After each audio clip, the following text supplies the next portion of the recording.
مصطفیٰ جان رحمت پہ لاکھوں سلام، جس سہانی گھڑی چمکا طیبہ کا چاند، اس دل افروز ساعت پہ لاکھوں سلام۔ الحمدللہ، اللہ کا فضل ہے، اس کا احسان ہے کہ اس نے اپنا محبوب ہمیں عطا فرمایا، ورنہ اس سے پہلے جو قومیں جن کا قرآن کے اندر ذکر ہے ایک ایک گناہ کرتے تھے، کوئی بندر بن جاتا تھا، کوئی سور بن جاتا تھا، لیکن اللہ کے فضل و کرم سے اور حضور صلی اللہ تعالی علیہ وآلہ وسلم کے رحمت للعالمین ہونے کی برکت سے آج امت وہ کون سا گناہ ہے جو نہیں کر رہی، لیکن ان کی جو شکلیں ہیں وہ سلامت ہیں، تو یہ صرف حضور صلی اللہ علیہ وآلہ وسلم کا صدقہ ہے۔ اور 12 ربیع الاول کے دن نبی علیہ الصلوۃ والسلام کی صفات کا ذکر کرنا، نبی علیہ الصلوۃ والسلام کی شان و عظمت کا ذکر کرنا، نبی علیہ الصلوۃ والسلام کی ولادت کا ذکر کرنا، بچپن کے واقعات کا ذکر کرنا، جوانی کے واقعات کا ذکر کرنا، اور اسی طرح حضور صلی اللہ تعالی علیہ وآلہ وسلم کے معجزات کا ذکر کرنا، یہی تو میلاد ہے۔ اور اسی میں ہم اللہ تبارک و تعالیٰ کا شکر ادا کرتے ہیں، ایک محفل سجاتے ہیں، اس محفل کے اندر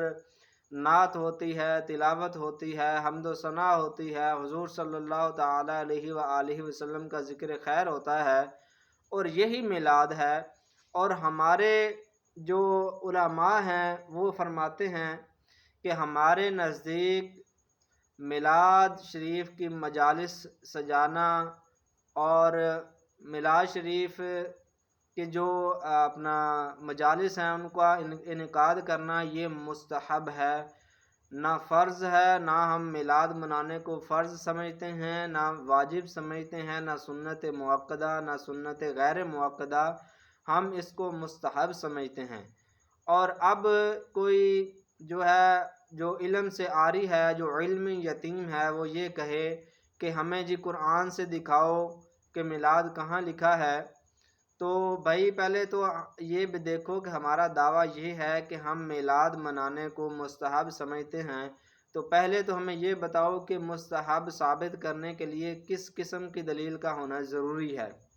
تو پہلے اس چیز کا جو ہے اس چیز کو طے کر لو کہ مستحب جو ہے وہ ثابت کرنے کے لیے کیسی دلیل چاہیے، تو پھر ہمیں کہہ بھی دینا بھئی قرآن پاک سے دکھاؤ کہ میلاد کہاں لکھا ہے۔ تو اللہ تبارک و تعالیٰ عقل سلیم عطا فرمائے۔ نبی علیہ الصلوۃ والسلام کی ولادت کے وقت 40 روز تک، 40 دن تک تو شیطان روتا رہا، تو جو اب 12 ربیع الاول والے دن روتے ہیں وہ کس نسل سے ہیں، یہ ان سے پوچھنا چاہیے۔